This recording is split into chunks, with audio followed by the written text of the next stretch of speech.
just started a project last night for my next hoodie jumper. I don't even know what I'm gonna call this.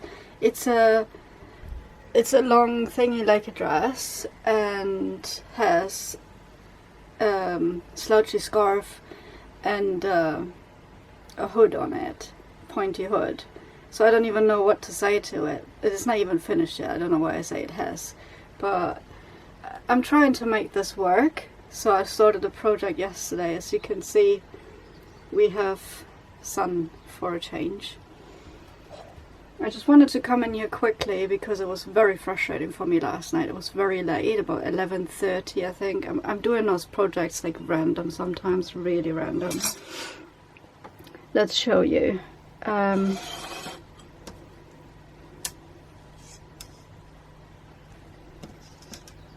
So the problem is I did work with a tutorial on YouTube. And it came out like this. I had, as you can see, it probably, like, if I put it like this, it is too much, about that amount too much on there. So I got really frustrated with it because it already curls itself up on the sides.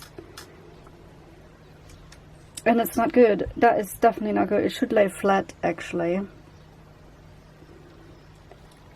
So I'm not sure what I'm gonna do. I'm either gonna unravel it to the point where it starts, probably around here. So I have to take about 4 rows off. I had to take it down to here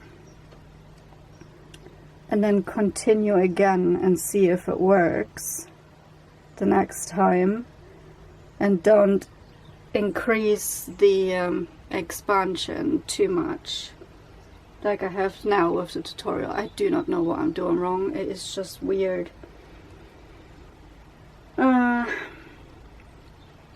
Or I'm just gonna scrap the whole thing, and I'm not gonna do this well like this. I'm just gonna embroider it on it.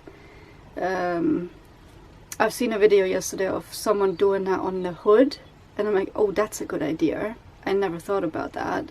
It's like I can do my swirls on there afterwards. I don't have to crochet it directly as it is. So I'm not gonna sure. I can't even speak.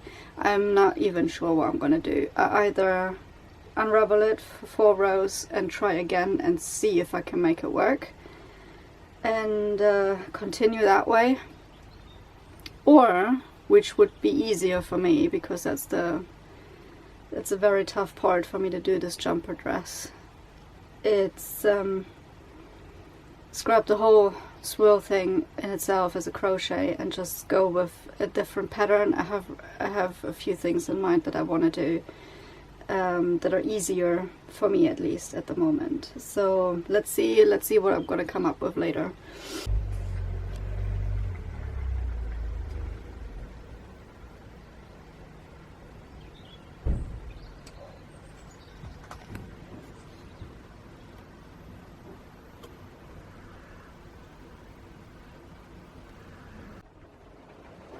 Alright guys, it's absolutely raining this morning. We have a rainy day today, and last night I made this, and let me tell you, it was a struggle of about 3 hours. Not able to make it work because it was always going wavy, and as I said in the last clip, it was frustrating me because it just gets so wavy. And I tried 2 tutorials and they both basically said the same, and it doesn't work with me. So what did I do? I ended up making my own pattern.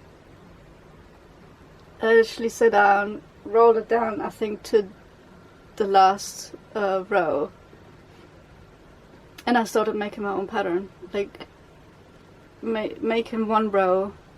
If it worked, I kept continuing, build up on it. If it didn't work, I unraveled it again, and so on. So it took me about 3 hours in order to figure this out. So I basically ended up making my own pattern with this spiral. which is crazy. I was so knackered after these like 3-4 hours trying to make this work. I was about to give up. I was so close on giving up. So close to giving up. It was just like, oh gosh, it is just a nightmare. Why can't I make this work? I love spirals.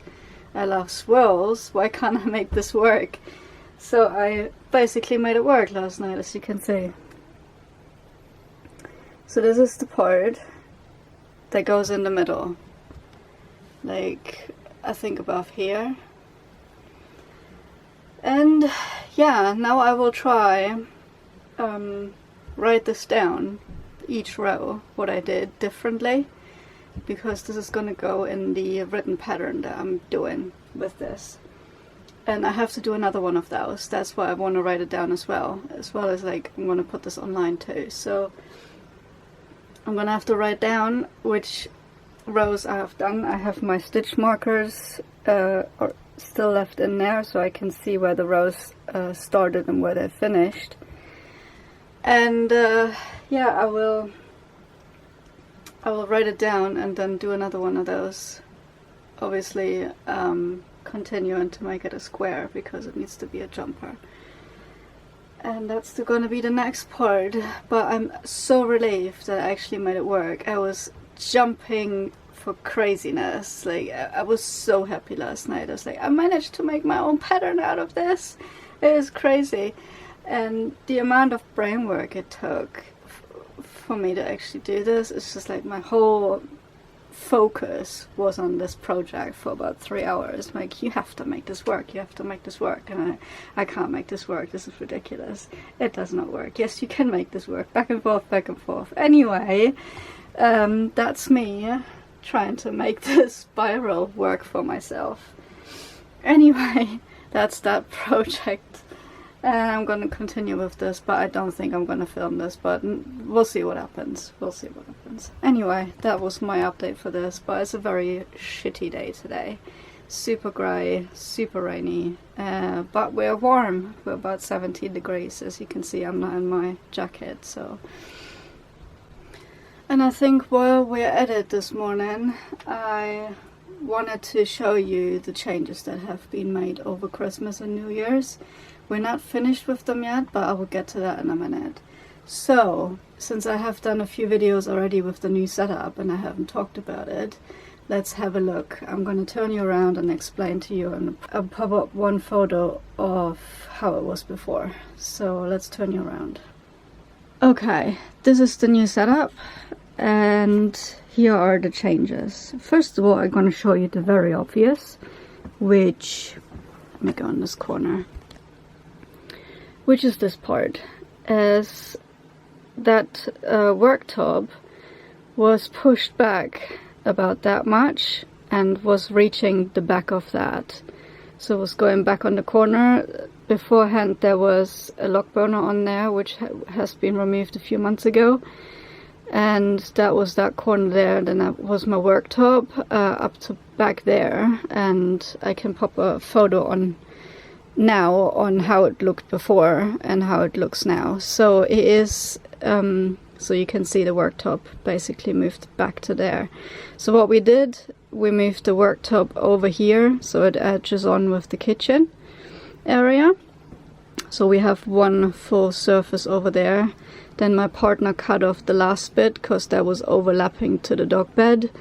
We lowered the freezer down because the freezer was level with the worktop before, just to make it one whole surface, and we lowered that down to the floor, so they're both in the same level now.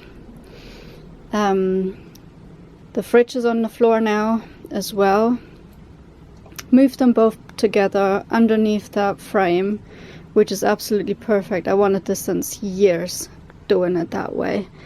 And as well, we raised up the dog bed because the dog bed was on the floor before, and we raised it up and made a little, let me come closer, and made a little storage area around here, so we have more storage.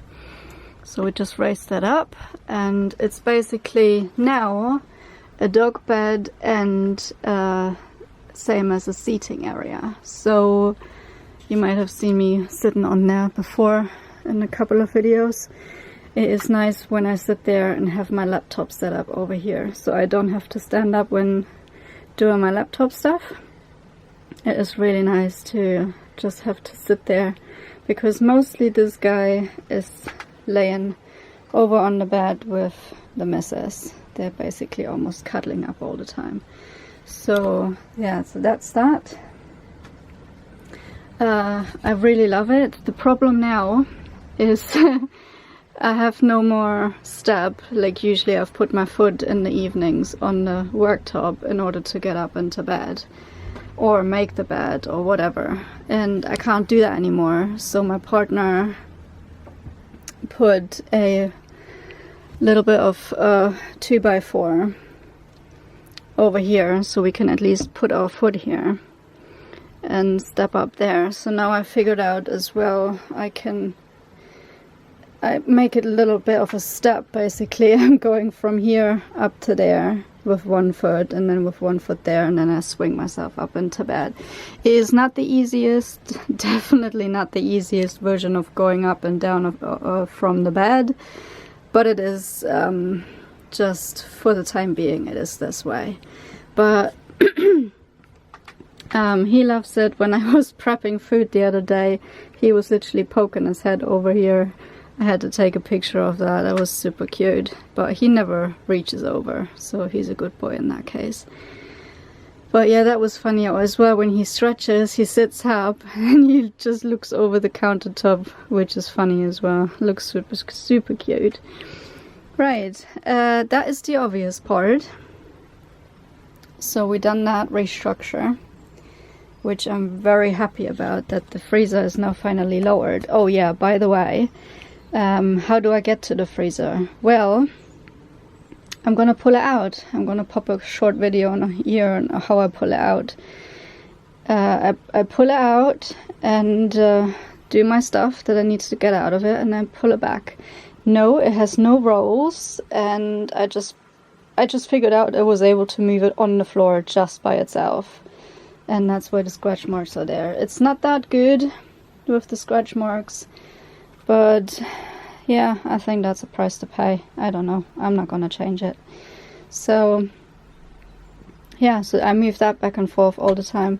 What still needs to happen is when I move the van, obviously, I used 2 old straps from the couch, still need to be mounted, so they're gonna go, both of them, across the front here, so that stops the fridge and freezer moving when I'm driving. And that still needs to be mounted on there somehow, but I haven't figured out how yet, so it can be removed. So that's that thing.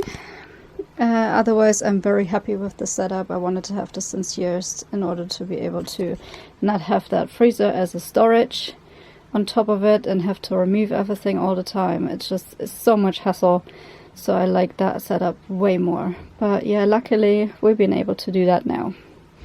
Right, next thing is the couch area. Don't mind the mess, because I don't know where to put things at the moment, so they're all laid up around here for now. The couch area is not as obvious. My partner has basically taken away the top frame and the back frame of it, because the setup as it was before was there was a back frame and a top frame on this, so you were able to move it out and have it as a bed, like a double bed. And if you wanted to, if someone else wanted to sleep in the van, or I just wanted to cuddle up with the dogs during the night, I was able to pull out that couch basically and make it into a bed.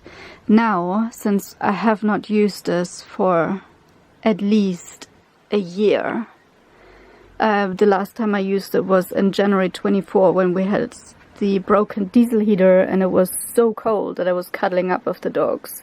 That's the last time I used it basically. and that just makes no point. So we took out the frame, and basically the result of it was that we lowered it down. And the good thing is for that girl, because of her arthritis, she doesn't like jumping up high surfaces, so it makes it easier for her to go up and down the couch now, which is absolutely brilliant. And the rest of it is the same. Yeah, otherwise it is just now way easier for her to get up and down the couch, and yeah, it's nicer. It's a bit lower, it's a little bit of a getting used to, but I think it's fine. I think it's fine for now. It's just a short-term solution for this whole situation. So that's that, and I'm very happy about that too, as well as here's the continuing part now. The storage area down here is now massive. There is just a little bit of dog boxes down here. That whole area is empty, even though there's just a couple of shoes there now. This area is empty, so the next part will be, I want to remove this cupboard and all the ingredients, not the ingredients, all the items and the storage that is in that cupboard will go underneath there and here. So I'm gonna have to sort this area out. Everything's gonna go underneath the couch from there. When that thing is gone, it opens up the room a little bit more, which makes it a bit more spacious. I have noticed as well, obviously with the cupboard gone over there, the room is just way more spacious now as well, I find anyway. So that's so far the room.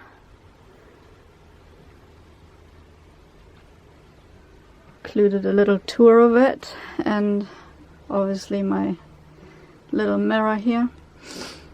That is so far the tour of what's changed. As you can see now, I'm so happy about the setup now. I was craving for some changes in this van so desperately since about 2 years, and I just wasn't able to. And yeah, we'll see how it goes with all the other setups, and I hope I'm gonna get those boxes soon so we can continue with removing that cupboard and putting all that stuff down in the bottom and go on with that as it is. So yeah, some changes sometimes just need to be. I usually have changes every half a year in my surroundings, and I just wasn't able to for the past at least 3, 4, 5 years, which is mad. So I'm glad and happy that I finally have a little bit of change going on. And yeah, the dogs are happy too, because her legs and jumping around, so she's happy to not having to jump up too high. It was breaking my heart to see her struggle all the time to get up the couch. So yeah, that's that. And the mister got used to jumping up his bed pretty fast, I have to say. He was a bit weird feeling to have a bed that high, but he got used to it pretty quick. So yeah, that's good. He's very adaptable, that dog, anyway. Okay, and that's it for that little tour. Nothing else has been done so far, but obviously I'm gonna update you when something happens. But anyway, that's it for this video. Thanks for sticking around, and I'll see you in the next one.